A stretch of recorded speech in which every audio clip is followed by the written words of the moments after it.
नमस्कार, फाइटर समाचार में आपका स्वागत है। पेश आज 21 जुलाई शाम 4 बजे राजस्थान की खास खबरें। राजस्थान में लंबे समय से प्रतीक्षित पंचायत और निकाय चुनाव का रास्ता साफ हो गया है। हाईकोर्ट की सख्ती के बाद सरकार ने कोर्ट में चुनाव प्रक्रिया का विस्तृत शेड्यूल पेश कर दिया है। योजना के अनुसार ओबीसी आयोग 5 अगस्त तक अपनी रिपोर्ट सौंपेगा, जिसके बाद 15 अगस्त तक SC ST, ओबीसी और महिला आरक्षण की लॉटरी निकाली जाएगी। राज्य चुनाव आयोग आरक्षण की प्रक्रिया पूरी होने के 90 दिनों के भीतर चुनाव संपन्न कराएगा। मतदान अगस्त के अंतिम या सितंबर के पहले सप्ताह से शुरू होकर 15 नवंबर तक अलग अलग चरणों में पूर्ण हो सकते हैं। यह चुनाव प्रक्रिया गिरिराज सिंह देवंदा और श्याम लोढ़ा द्वारा दायर जनहित याचिकाओं के जवाब में शुरू की गई है। मुख्य सचिव की अध्यक्षता में हुई बैठक में पंचायती राज और स्वायत्त शासन विभाग के अधिकारियों ने इन समय सीमाओं को अंतिम रूप दिया है। राजस्थान लोक सेवा आयोग इस साल के कैलेंडर की 17,326 पदों की परीक्षाएं आयोजित कर चुका है और अब 8 लाख से ज्यादा अभ्यर्थियों के लिए 10वीं भर्ती परीक्षाएं बकाया हैं। पिछले साल दिसंबर में जारी कैलेंडर के अनुसार अब शेष 2,139 पदों के लिए कनिष्ठ विधि अधिकारी, सांख्यिकी अधिकारी, सब इंस्पेक्टर पुनः परीक्षा 2021 और ARS प्रारंभिक परीक्षा सहित 10 परीक्षाओं का आयोजन जुलाई से दिसंबर के बीच होगा। इन परीक्षाओं के लिए 500 से अधिक परीक्षा केंद्रों, CCTV कैमरों, वीडियोग्राफरों, 3,000 से अधिक शिक्षकों और पुलिस कर्मियों की दरकार होगी। दूसरी ओर आयोग द्वारा आयोजित वरिष्ठ अध्यापक भर्ती परीक्षा 2025 के तहत पंजाबी, सिंधी और गुजराती विषय के पेपरों के साथ ही 7 दिन से चल रही परीक्षा समाप्त हो गई है। परीक्षा नियंत्रक आशुतोष गुप्ता के अनुसार पंजाबी में 59.14% उपस्थिति रही, जबकि सिंधी में 273 में से केवल 55 अभ्यर्थी उपस्थित हुए। अमेरिका और ईरान के बीच चल रहा संघर्ष अब विनाशकारी मोड़ पर पहुंच गया है। जॉर्डन के मुवक्फ साल्टी एयरबेस पर ईरानी मिसाइल हमले में 2 अमेरिकी सैनिकों की मौत के बाद राष्ट्रपति डोनाल्ड ट्रंप ने ईरान को करारा जवाब देने का आदेश दिया है।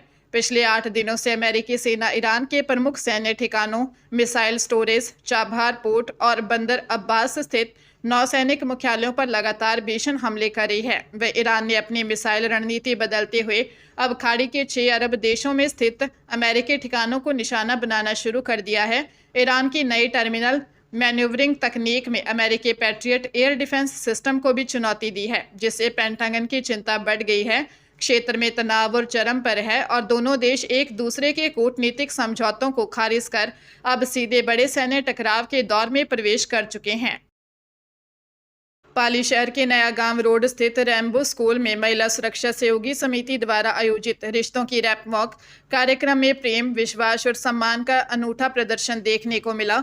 इस आयोजन में 80 से अधिक जोड़ियों ने भाग लिया, जिसमें सास बहू, माँ बेटी, ननद भाभी और देवरानी जेठानी की जोड़ियों ने एक साथ रैंप पर उतरकर आपसी बॉन्डिंग का परिचय दिया। कार्यक्रम का मुख्य उद्देश्य परिवारों में आपसी सामंजस्य को बढ़ावा देना था। ESP सुनील के पंवार के अनुसार मुख्य आतिथ्य में संपन्न हुए कार्यक्रम में समिति के संस्थापक कुलदीप पंवार और सचिव अचला शर्मा ने बताया कि यह प्रयास महिलाओं का आत्मविश्वास बढ़ाने और सामाजिक समरसता का संदेश फैलाने के लिए किया गया है। जोड़े सदस्यों ने विजेता जोड़ियों को सम्मानित किया है। समिति ने कालिका पेट्रोलिंग पुलिस टीम को रेनकोट भी भेंट किए गए।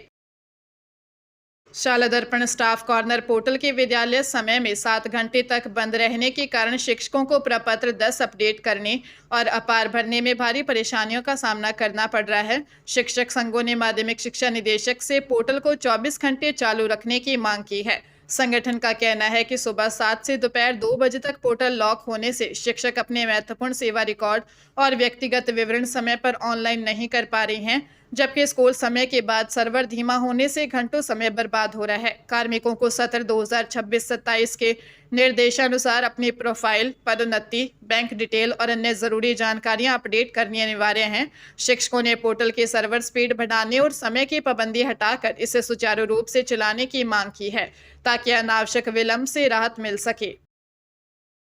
जयपुर के मानसरोवर थाना क्षेत्र में सुबह मंदिर जा रही एक व्यवसायी की पत्नी से दिन दिहाड़े लूट हो गई। किरणपथ निवासी 57 वर्षीय भावना जब गली में गाय को रोटी खिलाकर आगे बढ़ी, तभी पीछे से आए एक बदमाश ने हथियार दिखाकर उन्हें रोक लिया। आरोपी ने उनके गले पर झपट्टा मारकर सोने की चेन तोड़ ली। पीड़िता ने शोर मचाते हुए कुछ दूर तक बदमाश का पीछा भी किया, लेकिन आसपास कोई न होने के कारण वह फरार होने में सफल रहा। इस दौरान चेन का लॉकेट टूटकर गिर गया, जिसे पीड़िता ने बरामद कर लिया। घटना का सीसीटीवी वीडियो भी सामने आया है, जिसके आधार पर मानसरोवर थाना पुलिस लुटेरे की तलाश कर रही है। पीड़िता ने थाने में रिपोर्ट दी है और पुलिस फुटेज के जरिए आरोपी की पहचान करने के प्रयास में जुटी है।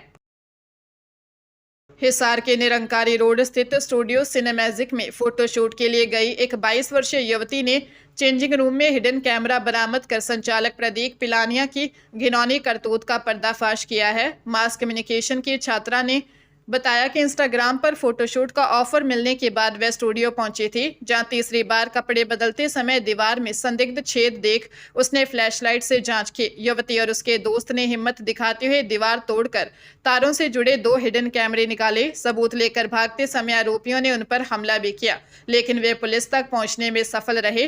पुलिस ने युवती की शिकायत पर संचालक प्रतीक और उनके पिता के खिलाफ मामला दर्ज कर उन्हें गिरफ्तार कर लिया है।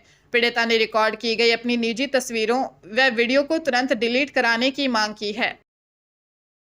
अलवर जिले के नौगावा थाना पुलिस ने सोशल मीडिया पर महंगी सिल्क साड़ियों को सस्ते दाम पर बेचने का झांसा देकर 15,74,000 रुपए की ठगी करने वाले 2 साइबर ठगों को गिरफ्तार किया है।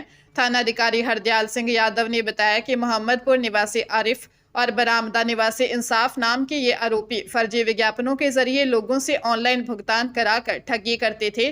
साथ ही वे अन्य साइबर अपराधियों को बैंक खाते और QR कोड उपलब्ध कराकर मोटा कमीशन भी वसूलते थे। पुलिस ने इनके पास से 4 मोबाइल, 10 सिम कार्ड व 6 ATM कार्ड बरामद किए हैं। SP सुधीर चौधरी के निर्देशन में गठित टीम ने इस गिरोह का पर्दाफाश किया। पुलिस फिलहाल बरामद डिजिटल साक्ष्यों के आधार पर इस नेटवर्क से जुड़े अन्य आरोपियों की तलाश कर रही है। पंजाब के पठानकोट में ईडी की 48 घंटे से अधिक चली कार्रवाई समाप्त हो गई। जांच का मुख्य केंद्र 92 एकड़ की विवादित पंचायत जमीन रही, जहां ईडी ने ड्रोन के जरिए खनन की गहराई की पैमाइश की और अवैध उत्खनन के रिकॉर्ड जुटाए। छापेमारी का दायरा शहर के प्रमुख क्रशर कारोबारियों, एक प्रॉपर्टी डीलर और नरौट जयमल सिंह क्षेत्र तक फैला था। टीम ने कैबिनेट मंत्री लालचंद कटारूचक के गाँव में भी एक करीबी से पूछताछ की है। ईडी के साथ अब आयकर विभाग ने भी मोर्चा संभालते हुए वित्तीय रिकॉर्ड खंगालने शुरू कर दिए हैं। इस मामले के तार लुधियाना और हिमाचल प्रदेश के माइनिंग माफिया से भी जुड़ रहे हैं। कथित तौर पर इस जमीन घोटाले में पूर्व सरपंच और अन्य अधिकारियों समेत 8 आरोपी पहले ही निशाने पर हैं। हालांकि ईडी ने अभी तक बरामदगी या कार्रवाई को लेकर कोई आधिकारिक पुष्टि नहीं की है। अजमेर में सरकारी जमीन पर बनी दुकानें बेचकर एक महिला से 42 लाख रुपए की धोखाधड़ी करने के आरोपी पूर्व पार्षद और हिस्ट्री शीटर अलीम खान को सिविल लाइन थाना पुलिस ने गिरफ्तार कर लिया है। पीड़िता जीनत ने रिपोर्ट दी थी कि अलीम खान ने उसे केसरपुरा में सरकारी जमीन पर स्थित दुकानें बेचकर 42 लाख रुपए ले लिए थे और पैसे मांगने पर जान से मारने की धमकी दी थी। घटना के बाद से ही आरोपी अपना मोबाइल बंद कर फरार था और पुलिस उसकी तलाश में जुटी थी। पुलिस को आरोपी के पेसांगन के अलीपुरा गांव में छिपे होने की गुप्त सूचना मिली, जिसके बाद टीम ने दबिश देकर उसे दबोच लिया। आरोपी के खिलाफ पहले से ही विभिन्न थानों में करीब 16 आपराधिक मामले दर्ज हैं। पुलिस अब उससे अन्य मामलों और आपराधिक गतिविधियों को लेकर पूछताछ कर रही है।